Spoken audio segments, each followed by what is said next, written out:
जय श्री गोरक्ष। प्रिय श्रोताओं, आप देख रहे हैं वाल्मीकि रामायण और आज आप देखेंगे वाल्मीकि रामायण का भाग 125 तथा युद्धकांड का भाग 13। आपने पिछले भाग में सुना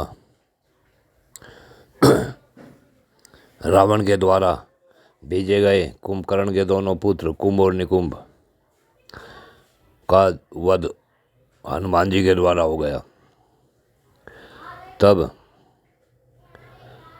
निकुंभ और कुंभ के मारा जाना सुनकर रावण को बड़ा ही क्रोध हुआ। रावण क्रोध और शोक दोनों से व्याकुल हो विशाल नेत्र वाले खरपुत्र मकराक्ष से बोला। अब इससे आगे की कथा आप इस भाग 125 में सुने। रावण ने मकराक्ष से कहा कि बेटा, मेरी आज्ञा से विशाल सेना के साथ जाओ और बंदरों सहित उन दोनों भाई राम और लक्ष्मण को मार डालो। खर के पुत्र मकराक्ष ने बहुत अच्छा कहा और वह युद्ध के लिए तैयार हो गया। पास ही सेनाध्यक्ष खड़ा था। खर के पुत्र ने उससे कहा, सेनापति, शीघ्र रथ ले आओ और तुरंत ही सेना को भी बुलवाओ। मकराक्ष की बात सुन निशाचर के सेनापति ने रथ और सेना उसके पास लाकर खड़ी कर दी। इसके बाद मकराक्ष ने समस्त राक्षसों से कहा, निशाचरों, तुम लोग मेरे आगे रहकर युद्ध करो। राक्षस राज रावण ने समर भूमि में राम और लक्ष्मण दोनों भाइयों को मारने की आज्ञा दी है।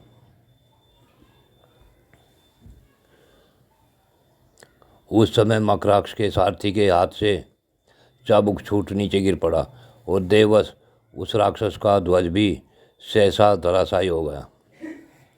उन सब अपशकुनों को देखकर भी वे महाबलशाली राक्षस सबके सब उस स्थान पर गए जहाँ से राम और लक्ष्मण विद्यमान थे।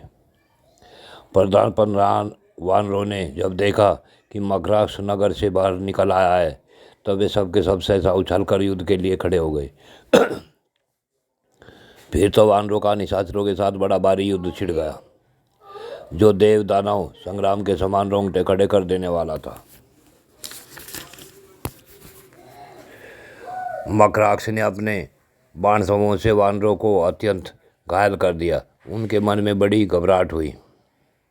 ये वानर जब सब और भागने लगे, तब श्री रामचंद्र जी ने बाणों की वर्षा करके राक्षसों को आगे बढ़ने से रोका। राक्षसों को रोका गया देख मकराक्ष क्रोध की आग में जल उठा और इस प्रकार बोला, राम ठहरो, मेरे साथ तुम्हारा द्वंद्व युद्ध होगा। आज अपने धनुष से छूटे हुए पहने बाणों द्वारा तुम्हारे प्राण हर लूँगा। उन दिनों दंडकारण्य में के भीतर जो तुमने मेरे पिता का वध किया था, तभी से लेकर अब तक तुम राक्षस वध के ही कर्म में लगे हुए हो। इस रूप में तुम्हारा स्मरण करके मेरा रोष बढ़ता जा रहा है। किंतु राम, सौभाग्य की बात है जो तुम आज यहाँ मेरी आंखों के सामने पड़ गए। आज मेरे बाणों से के वेग से यमराज के राज में पहुंचकर तुम्हें उन्हीं वीर निशाचरों के साथ निवास करना पड़ेगा जो तुम्हारे हाथों से मारे गए हैं। राम, तुम्हें रणभूमि में अस्त्रों से, गदा से अथवा दोनों भुजाओं से जिससे भी अभ्यास हो, उसी के द्वारा आज तुम्हारे साथ मेरा युद्ध हो। मकराक्ष की यह बात सुन दशरथ नंदन भगवान श्री राम जोर से हंसने लगे और उस राक्षस से बोले, महाबली मकराक्ष ने रणभूमि में जब उनके ऊपर बाण समूह की वर्षा आरंभ की, तो श्री राम ने कहा कि अरे वीर, यह ठीक है कि दंडकारण्य में 14,000 राक्षसों के साथ तेरे पिता खर का, तिरसरा का और दूषण का भी मैंने वध किया था। अब तुम्हारा भी वध होने वाला है। परंतु श्री राम ने स्वामी बाणों की बौछार करके राक्षस के बाण टुकड़े टुकड़े कर डाले। वे कटे हुए सुनहरी पंख वाले सहस्रों बाण पृथ्वी पर गिर पड़े।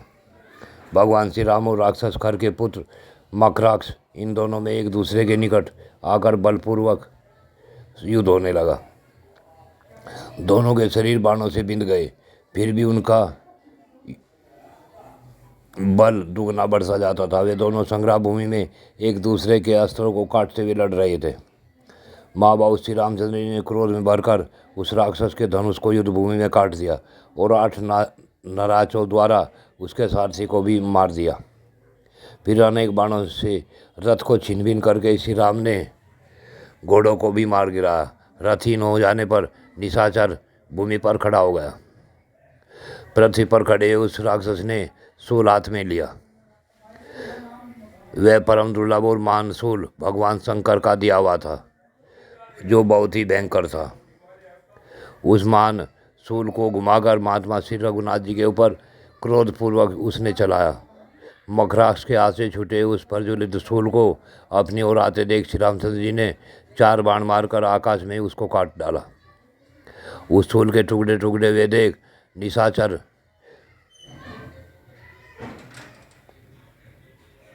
गुस्सा तानकर रामचंद्र जी से कहा, अरे खड़ा रहे, खड़ा रहे।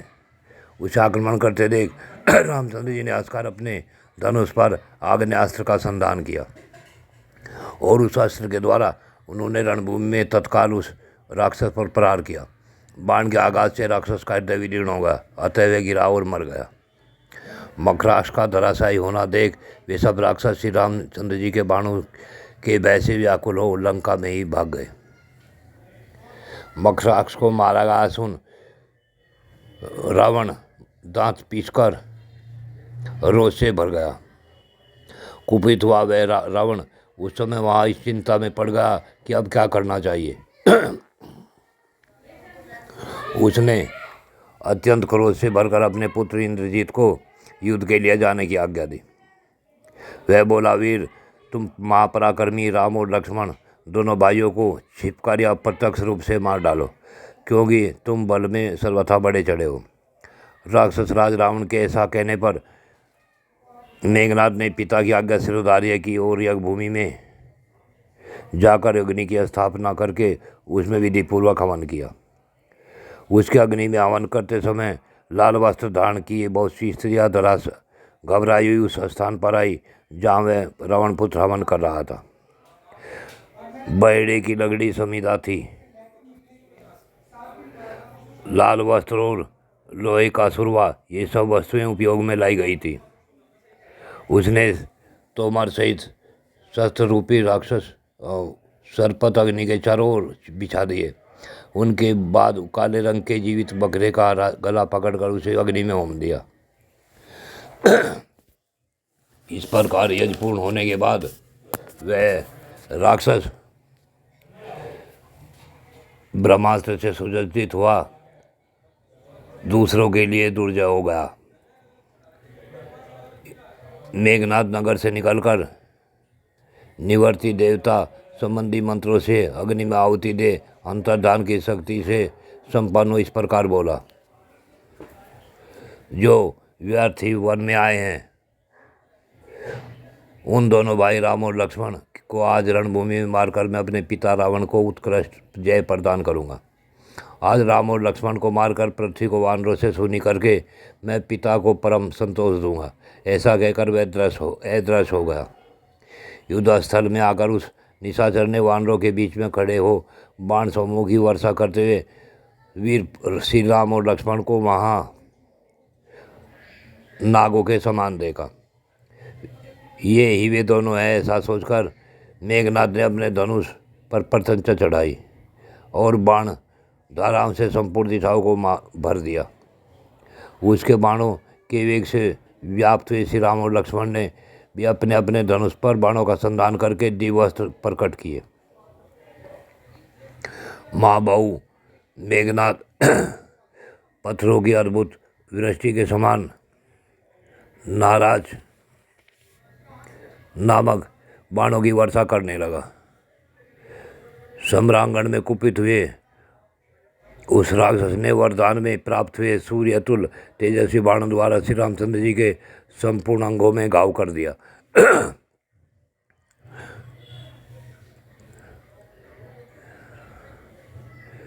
वह कंक पत्र युक्त बाण आकाश में पहुंचकर इंद्रजीत को छतविछत करने लगे और रक्त में डूबे हुए पृथ्वी पर गिर पड़ते थे। राम के द्वारा मारे गए वे बाण मेघनाथ को घायल करने लगे। बाण समूह से अत्यंत देदीप्यमान वे दोनों नरश्रेष्ठ अपने ऊपर गिरते हुए सहायकों को अनेक भल मारकर नीचे गिराते थे। अतिरथी और रावण पुत्र मेघनाथ अपने रथ के द्वारा संपूर्ण दिशाओं में दौड़ लगाता और बड़ी फुर्ती से अस्त्र चलाता था। उसने अपने पहने बाण द्वारा उन दोनों दशरथ पुत्रों को घायल कर दिया। तब लक्ष्मण को बड़ा क्रोध हुआ और उन्होंने अपने भाई से कहा, हे आर्य, अब मैं समस्त राक्षसों के संहार के लिए ब्रह्मास्त्र का प्रयोग करूँगा। उनकी यह बात सुन श्री राम ने लक्ष्मण से कहा, भाई, एक के कारण भूमंडल के सभी राक्षसों का वध करना तुम्हारे लिए उचित नहीं है। जो युद्ध न करता हो, छिपाओ, हाथ जोड़कर शरण में आया हो, युद्ध से भाग रहा हो अथवा पागल हो गया हो, ऐसे व्यक्तियों को तुम्हें नहीं मारना चाहिए। अब मैं उस मेघनाथ के ही वध का प्रयत्न करता हूँ। आओ, हम लोग विषैले सर्पों की भांति भयंकर तथा अत्यंत वेगशाली अस्त्रों का प्रयोग करें। यदि यह पृथ्वी में समा जाए, स्वर्ग को चला जाए, रसातल में प्रवेश करे अथवा आकाश में ही स्थित रहे, तथापि इस तरह छिपे होने पर भी मेरे अस्त्रों से दग्ध होकर प्राण शून्य हो भूतल पर अवश्य गिरेगा।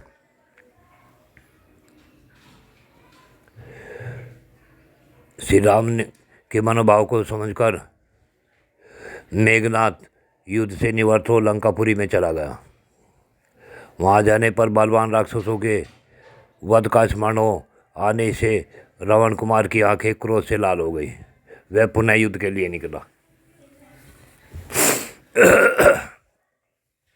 दोनों भाई वीर राम और लक्ष्मण को युद्ध के लिए उद्यत देख मेघनाथ ने उस समय माया प्रकट की। उसने मायावती माया से सीता का निर्माण करके उसे अपने रथ पर बिठा लिया और विशाल सेना के घेरे में रहकर उसका वध करने का विचार किया। उसकी बुद्धि बहुत ही खोटी थी। उसने सबको मोह में डालने का विचार करके माया से बनी हुई सीता को मारने का निश्चय किया। उसे युद्ध के लिए निकलते देख सभी वानर क्रोध से भर गए और हाथ में शिला उठा युद्ध की इच्छा से उसके ऊपर टूट पड़े। हनुमान जी उस सबके आगे आगे चले। उन्होंने पर्वत का एक बहुत बड़ा शिखर ले रखा था, जिसे उठाना दूसरों के लिए नितांत कठिन था। उन्होंने मेघनाथ के रथ पर सीता को देखा। हनुमान जी कुछ देर तक उसकी ओर देखते रहे। अंत में यह निश्चय किया कि ये मिथिलेश कुमारी ही है। उन्होंने जनक किशोरी को थोड़े ही दिन पहले देखा था, इसलिए वे शीघ्र ही उसे पहचान गए। सीता को वहाँ देखकर महाकपि हनुमान जी यह सोचने लगे कि आखिरकार इस राक्षस का अभिप्राय क्या है।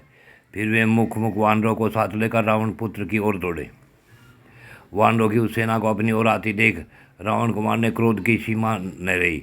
उसने तलवार को म्यान से निकालकर और सीता के सिर के केस पकड़कर उन्हें घसीटा। माया द्वारा रथ पर बैठाई हुई वह स्त्री हा राम कहकर चिल्ला रही थी और वह राक्षस उन सब के देखते देखते उस स्त्री को पीट रहा था।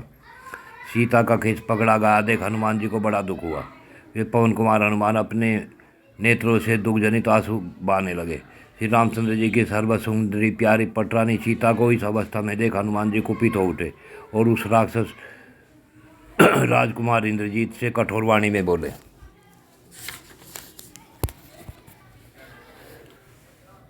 हे दुरात्मा, तू अपने विनाश के लिए ही तुला हुआ है। तभी सीता के केशों का स्पर्श कर रहा है। तेरा जन्म ब्रह्म ऋषियों के कुल में हुआ है, तथापि तूने राक्षस जाति के स्वभाव का ही आश्रय लिया है। बेचारी मिथिलेश कुमारी घर से, राज से और श्री रामचंद्र जी के कर कमलों से के आश्रय से भी छुड़ गई है। निष्ठुर, इन्होंने तेरा क्या अपराध किया है जो तू इन्हें इतनी निर्दयता से मार रहा है। सीता को मारकर तू अधिक काल तक किसी तरह जीवित नहीं रह सकेगा। सच वध के योग नीच, तू अपने पाप कर्म से के कारण मेरे हाथों में पड़ गया है, अब तेरा जीना कठिन है। ऐसी बातें कहते हुए हनुमान जी अत्यंत कुपित हो विशिला आदि आयु धारण करने वाले वानर वीरों के साथ राक्षस राज पर टूट पड़े। फिर सहस्रों वाणों द्वारा उस वानर समूह में हलचल मचा देने वाले इंद्रजीत कपिश्रेष्ठ हनुमान जी से बोले,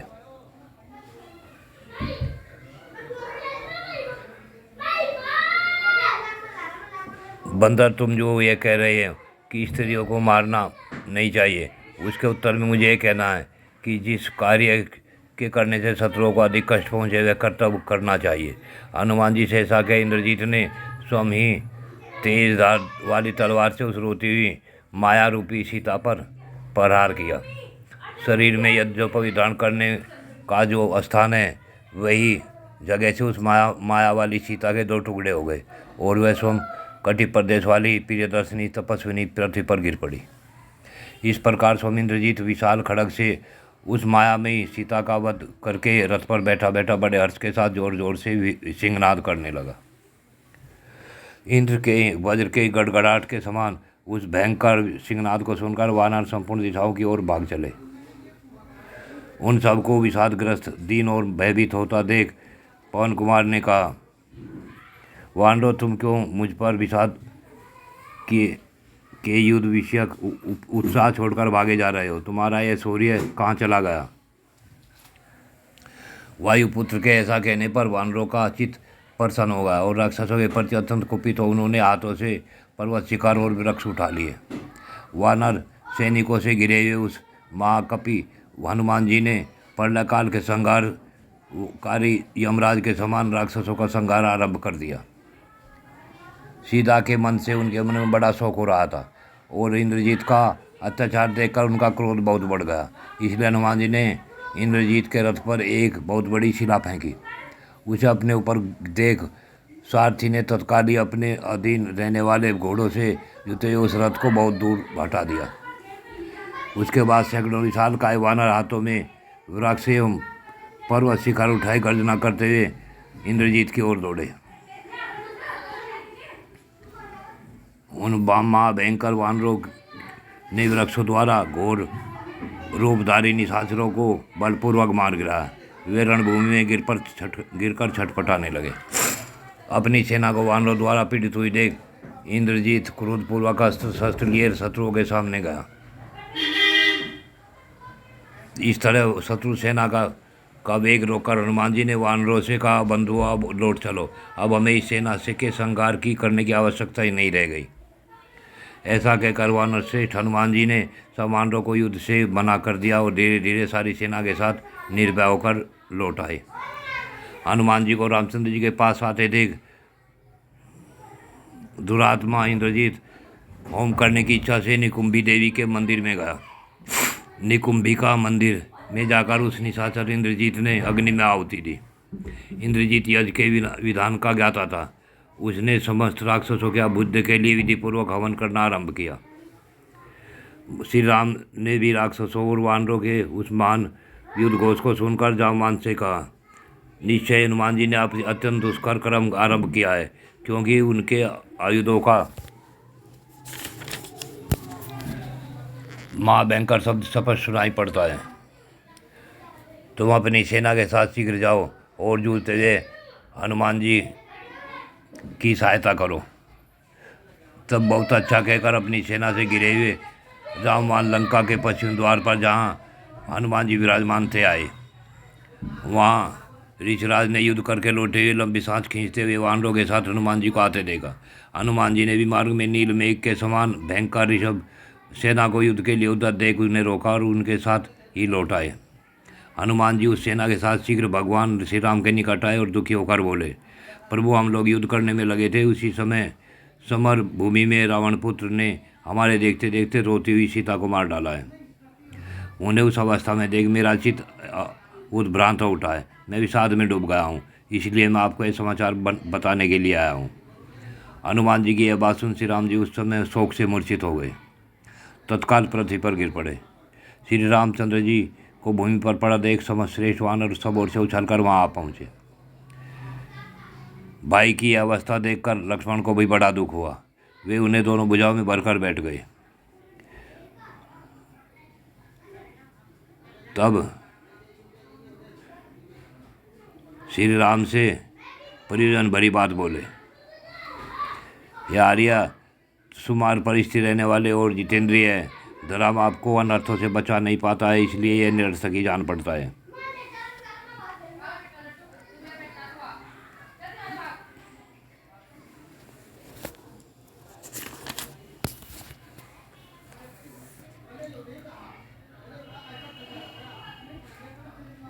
वीर आप पूज पिताजी की आज्ञा पालन करने के लिए राज छोड़कर वन में चले आए और सत्य के पालन पर ही बड़े रहे, परंतु राक्षस ने आपकी पत्नी को, जो आपको प्राण से भी प्यारी थी, हर लिया।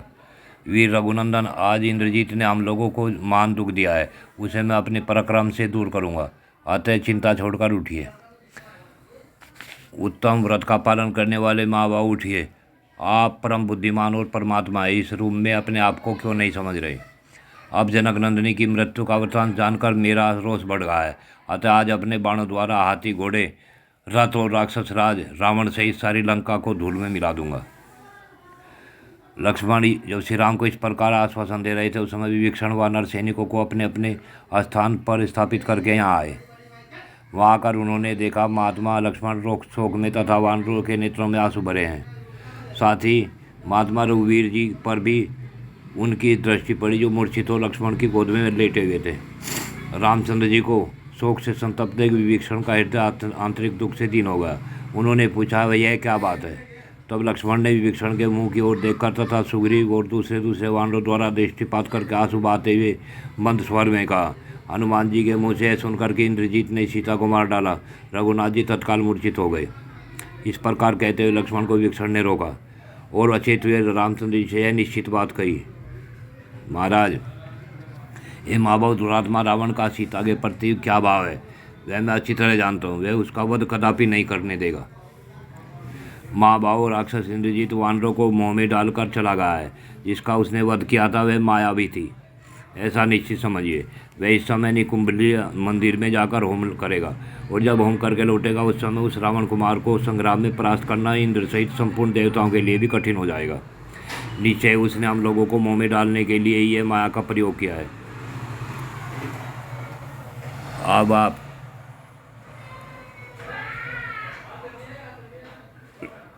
आप लक्ष्मण को मेरे साथ भेजिए। लक्ष्मण अपने पहने बाणों से मारकर रावण कुमार को यह होम कर्म त्याग देने के लिए विवश कर देंगे, इससे वह मारा जा सकेगा। उस राक्षस के विनाश के लिए शुभ लक्षण संपन्न लक्ष्मण को जाने की आज्ञा दीजिए। भगवान श्री राम शोक से पीड़ित थे, अतः राक्षस विभीषण ने जो कुछ कहा उनकी उस बात को सुनकर भी वे उस स्पष्ट रूप से समझ नहीं सके। शत्रु नगरी पर विजय पाने वाले श्री राम धैर्य धारण करके हनुमान जी के समीप बैठे विभीषण से बोले कि आप क्या कहना चाहते हैं। विभीषण ने इस प्रकार कहा, महाभाव, आपने जो सेनाओं को यथास्थान स्थापित करने की आज्ञा दी थी, वीर, वह काम तो मैंने आपकी आज्ञा से पूरा कर दिया। राजन, मिथ्या प्राप्त हुए इस शोक और संताप को त्याग दीजिए। वीर, यदि आप सीता को पांडव निशाचरों का वध करना चाहते हैं तो उद्योग कीजिए, हर्ष और उत्साह का सहारा लीजिए। रावण कुमार निकुंभली मंदिर के ओर गया, तभी सुमित्रा कुमार लक्ष्मण विशाल सेना के साथ अभी उस पर आक्रमण करे। युद्ध में उस रावण पुत्र का वध करने के लिए उस पर चढ़ाई करे तो यही अच्छा होगा। युद्ध विजय माँ धनुर्धर लक्ष्मण अपने मंडलाकार धनुष द्वारा छोड़े गए विषधर सर्पों के तुल्य भयानक बाणों से रावण के पुत्र का वध करने में समर्थ है। निश्चय इस समय सेना के साथ वह निकुंभली में गया है, वहाँ से अपना हवन कार्य संपन्न करके वह उठेगा तो हम सब लोगों को उसके हाथ से मरा ही समझिए। जब विभीषण की यह बात सुनकर श्री राम ने अपने शत्रु इंद्रजीत की माया शक्ति को जानकर यशस्वी लक्ष्मण से यह बात कही। लक्ष्मण, वानर सुग्रीव की भी सेना है, वह सब सातले हनुमान आदि युद्धपति जावान तथा अन्य सैनिकों से घिरे रहकर तुम माया बल से संपन्न राक्षस राज इंद्रजीत का वध करो। ये महात्मा राक्षस राज विभीषण उसकी भाषाओं से अच्छी तरह परिचित हैं। और उसकी माया को भी जानते हैं, अतः अपने मंत्रियों के साथ ये भी तुम्हारे पीछे पीछे जाएंगे। रघुनाथ जी की यह बात सुन विभीषण सहित भयानक पराक्रमी लक्ष्मण ने अपना श्रेष्ठ धनुष हाथ में लिया और धनुष ले श्री रामचंद्र जी के चरणों में हर्ष से भरे सुमित्रा कुमार ने कहा, ये आर्य, आज मेरे धनुष से छूटे हुए बाण रावण कुमार को विदीर्ण करके उसी तरह लंका में गिरेंगे जैसे हंस कमलों को से भरे हुए सरोवर में उतरते हैं। कई हजार वानर उसके साथ हनुमान और मंत्रियों सहित विभीषण भी लक्ष्मण के पीछे शीघ्रतापूर्वक चले। विभीषण ने लक्ष्मण से कहा कि लक्ष्मण, यह सामने जो मेघों की समान राक्षसों की सेना दिखाई देती है, उसके साथ शिलारूपी आयु धारण करने वाले वानरवीर शीघ्र ही युद्ध आरंभ करें। विशाल वाहिनी से व्ययों का भेदन करने का प्रयत्न करें। इसका मोर्चा टूटने पर राक्षस राजपुत्र इंद्रजीत भी हमें यहीं दिखाई देगा। विभीषण की यह बात सुनकर लक्ष्मण ने राक्षस राज के पुत्र को लक्ष्य करके बाणों की वर्षा आरंभ कर दी। साथ ही बड़े बड़े वृक्ष रहकर युद्ध करने और वानर और भालू भी वहाँ खड़ी हुई सेना पर एक साथ ही टूट पड़े। इस प्रकार वानरों और राक्षसों में घमासान युद्ध होने लगा। राजकुमार मेघनाथ बड़ा दुर्धर्ष वीर था। उसने जब सुना कि मेरी सेना शत्रु द्वारा पीड़ित होकर बड़े दुख में पड़ गई, तब अनुष्ठान समाप्त होने से पहले ही वह युद्ध के लिए उठ खड़ा हुआ। उस समय उसके मन में बड़ा क्रोध उत्पन्न हुआ था। इंद्रजीत रथ पर बैठ गया। हनुमान जी ने एक बहुत बड़े वृक्ष को, जिसे तोड़ना या उखाड़ना कठिन था, उखाड़ लिया। हनुमान जी ने कुपित होकर उनका मान संहार किया। इंद्रजीत ने देखा कपिवर हनुमान पर्वत के समान अचल और निशंक भाव से अपने शत्रुओं का संहार कर रहा है। यह देख उसने अपने सारथी से कहा, जहाँ यह वानर युद्ध करता है वहाँ चलो, अन्यथा यह सभी राक्षसों का विनाश कर डालेगा। वहाँ पहुंचकर दुर्जय राक्षस ने हनुमान जी के मस्तक पर बाणों, तलवारों और फरसों से की वर्षा आरंभ कर दी। उस भयानक शस्त्रों को अपने शरीर पर झेलकर पवन कुमार हनुमान जी मान रोष से भर गए और इस प्रकार बोले, दुर्बुद्धि रावण कुमार, यदि बड़े सुरवीर हो तो आओ, मेरे साथ मल्ल युद्ध करो। इस वायुपुत्र से भिड़कर जीवित नहीं बचोगे। रावण कुमार इंद्रजीत धनुष उठाकर हनुमान जी का वध करने के लिए आगे बढ़ा। तभी विभीषण ने लक्ष्मण को उसका परिचय दिया। हे लक्ष्मण, रावण का जो पुत्र इंद्रजीत इंद्र को भी जीत चुका है, यह वही रथ पर बैठकर हनुमान जी का वध करना चाहता है। अतः आप शत्रुओं का विदारण करने वाला अनुपमाकार प्रकार से युक्त प्राणांतकारी भयंकर बाणों द्वारा उस रावण कुमार को मार डालिए। जय श्री गोरख। प्रिय श्रोताओं, आज की कथा यहीं पूर्ण होती है। आगे की कथा अगले भाग में।